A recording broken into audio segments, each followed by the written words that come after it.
2025-26 যে group D এক্সামটা হলো তার অ্যান্সার কি বেরিয়েছে 17ই ফেব্রুয়ারি, সেটা তোমরা সকলেই জানো। তো আজকে আমি আমার অ্যান্সার কি নিয়ে কিছু আলোচনা করব। আমি কোন কোন সাবজেক্টে কটা কটা করে অ্যাটেম্প্ট করতে পেরেছি সেগুলো আমি সমস্তটাই নোট ডাউন করে নিয়েছি, তো তোমাদের সমস্তটাই শেয়ার করব। তার আগে তোমাদেরকে আমি আমার সম্পর্কে কিছু জানাই। আমি 2025-এর মার্চ মাস থেকে গভর্নমেন্ট এক্সামের প্রিপারেশন নিতে শুরু করেছি, আর বিশেষ করে রেলওয়ে আমার টার্গেট। কিন্তু এমন না যে স্টেটের কোনো এক্সাম দেবো না, বাট এখনও অবধি আমি দিইনি। আমি এখনও অবধি 4টে এক্সাম দিয়েছি, 4টেই রেলওয়ে। 2025 থেকে স্টার্ট করেছি। এনটিপিসি আন্ডার গ্র্যাজুয়েট এক্সাম দিয়েছি, গ্রুপ ডি এক্সাম দিয়েছি, আর রিসেন্ট যে এলপি এক্সামটা হলো সেটা, আর টেকনিশিয়ান। আইটিআই আমার পাস আউট ইয়ার হলো 2022। তো যেমনটা আমি বললাম, এনটিপিসি আন্ডার গ্র্যাজুয়েট আমার ফার্স্ট এক্সামের তুলনায় আমার কিন্তু মোটামুটি 62 এসেছিলো। আমি ওটা নিয়ে স্যাটিসফাই, কারণ যেহেতু ফার্স্ট এক্সাম আর আমার প্রিপারেশনও সেই সময় ছিল ওই 5-6 মাসের মতো। গ্রুপ ডিটা নিয়ে আমি খুবই আশা রেখেছিলাম। হ্যাঁ, হয়তো সিলেকশনের আশা রাখিনি, তবে 65 থেকে 70 আমি আশা রেখেছিলাম, তবে সেটা হয়নি। আমার শিটটা হার্ড ছিল আমার মনে হয়েছে, তা ওটা নিয়ে একটু আপসেট। বাট যাই হোক, যেটা হয়ে গেছে সেটা নিয়ে তো কোনো আফসোস করে লাভ নেই। আপকামিং অনেক এক্সাম আছে, তো সেগুলোতে ভালো করে প্রিপারেশনে, সেগুলোতে অ্যাটেম্প্ট ভালো করে করলেই আমার মনে হয় ভালো হবে। আর কথা না বাড়িয়ে আমি এক এক করে এবার বলছি যে কোন কোন সাবজেক্টে আমি কটা করে অ্যাটেম্প্ট করেছি, কটা করে কারেক্ট হয়েছে, আর আমার টার্গেট কতগুলো করেছিল।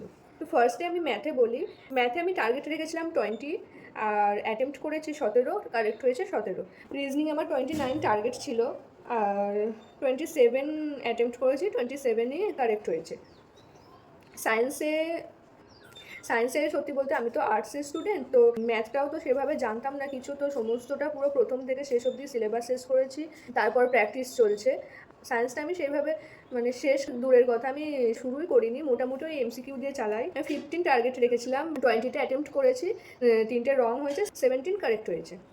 আর কারেন্ট অ্যাফেয়ার্সে আমি 10টাই টার্গেট রেখেছিলাম, কারণ দেখো কারেন্ট অ্যাফেয়ার্স তো সেইভাবে কমন আসে না, এরকম প্রিপারেশন ছিল, সেই অনুযায়ী আমি ভেবেছি আমার 10টাই রাইট হবে। 10টা টার্গেট রেখেছিলাম, 14টা অ্যাটেম্প্ট করে এসেছি, 5টা ইনকারেক্ট হয়েছে আর 9টা কারেক্ট হয়েছে। টোটাল অ্যাটেম্প্ট হলো 74, আর কারেক্ট হয়েছে 66, ইনকারেক্ট হয়েছে 8। ইনকারেক্ট নাম্বারগুলো মাইনাস করলে আমার হয়ে যাচ্ছে ওই 63.33। যাই হোক, একটু হার্ডশিপ পড়ে গেছে, তো যেরকম আশা করেছিলাম সেরকম হয়নি, তবে ঠিক আছে। আপকামিং এক্সামগুলোতে আরও ভালো অ্যাটেম্প্ট করার চেষ্টা করব। আর তোমরা যদি আমার এএলপি বা অন্য কোনো এক্সাম নিয়ে কতগুলো অ্যাটেম্প্ট করলাম, বা এক্সাম হলে কেমন টাইম ম্যানেজমেন্ট করছি, কোথা থেকে প্রিপারেশন নিচ্ছি, ইউটিউবে কোন কোন চ্যানেলগুলো আমি ফলো করছি, অবশ্যই কমেন্ট করবে। আর এএলপি নিয়ে আমি একটা ভিডিও করব অবশ্যই। এএলপির অ্যান্সার কি এখনও অবধি বেরোয়নি, তোমরা জানো, তো অ্যান্সার কি বেরোলেই তো সেই বিষয়ে একটা ভিডিও করব। আর এই ভিডিওটা দেখে তোমাদের যদি ভালো লাগে অবশ্যই চ্যানেলটা সাবস্ক্রাইব করো আর ভিডিওটা লাইক করে দিও।